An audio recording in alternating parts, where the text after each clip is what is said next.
Hi, it's MixUp2000 and I'm going to be doing a 5 good points and bad points about The Legend of Zelda Skyward Sword. And yes, I know I'm playing Ocarina of Time. I just thought it would be fitting since it's also a Legend of Zelda game.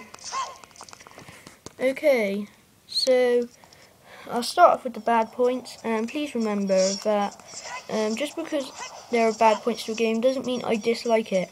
I'm just saying it has flaws and it's not perfect like any other game that there is. Okay, so number 5 bad thing about The Legend of Zelda Skyward Sword is the game-breaking glitch. I'm not going to give away any spoilers in this video, but there's a certain part of the game where you have to do some quests, and if you do them in a specific order and talk to a Goron, then it will stop you from progressing any further in the game. I know that there's a patch for it now, but it shouldn't have even been there in the first place.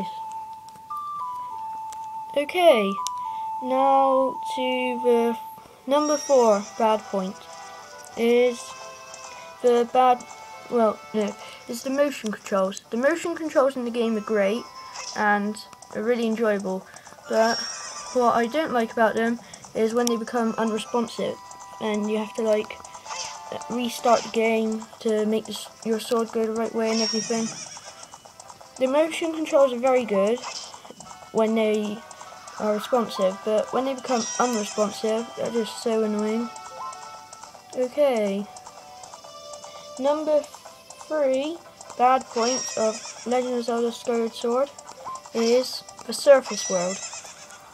Now, Skyloft is very interesting and done very well, which I'll come to later in the video.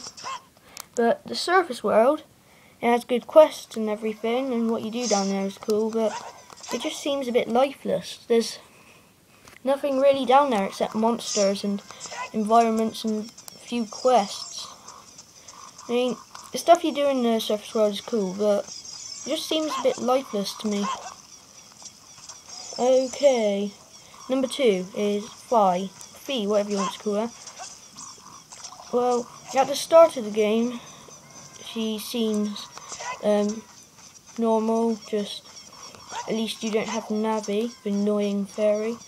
But really, Fi is so annoying. At the start of the game, she's like quite helpful, but then she starts pointing out obvious facts and goes on about them for ages and never stops talking. I mean, Navi will just say, "You need a key to unlock this door," and then Fi will just go, "There is an 84% chance you need a key to open this door.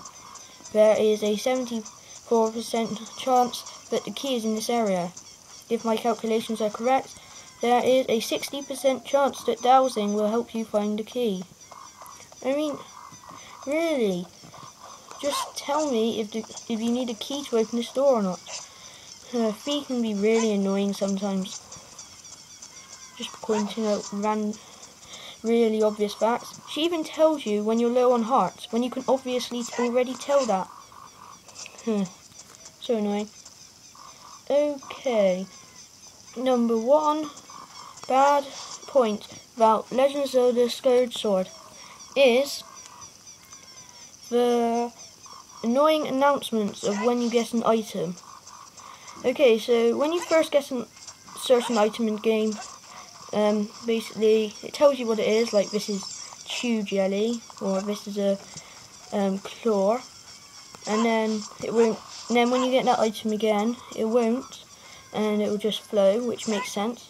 But then when you turn the game off and then turn it on again, and you get that item again, it decides to tell you what that item is, and then it tells you the first time you get it every time you turn the console on. I mean, maybe I'm just impatient, but I really find that annoying. Okay, now on to the good points of Skyward Sword. This took a lot less time to think about. It took me about 10 minutes to think of all the bad points and only 10 seconds to think of the good points. That's how good this game is. Well, Legend of Zelda Skyward Sword, not Ocarina of Time. Although Ocarina of Time is good, it's just not the thing I'm talking about at the moment. Okay, so Number 5, the items. In Legend of Zelda games before, like Twilight Princess for example, you'd get an item in the dungeon, you'd use it to beat the dungeon, you'd never use it again. And maybe a few times, but hardly ever. But in Skyward Sword, you would get an item and you would use it for the whole entire game. All of the items, they will never be underused. And they're very useful. And they're just fun to have. Okay. Number 4, Skyloft. I said the surface world was a bit lifeless. Skyloft is the exact opposite. Skyloft is very well done. Loads of side quests and everything. All the people have great personalities. And it's just a really good designed place. Okay, number 3 good point is the bosses. I mean, in Twilight Princess the bosses were quite easy and didn't do much damage, but in Skyward Sword the bosses do require some thought and precision and skill, and they're very fun. And what also helps that is that there's a boss rush at the end of the game where you get to replay your favourite bosses, which is really cool. Okay, number 2 is the motion controls. I know I said that they were on my bad point earlier, but the motion controls, when they aren't unresponsive, which is most of the time, because they only come unresponsive like 1% of the time, so when they are responsive, they're very fun to use and add a whole lot of fun to the game. Number 1. Okay. My number 1 favourite thing about Legend of Zelda Skyward Sword is the story. Like any Legend of Zelda game, this game has a great story, great characters, and it's just so good.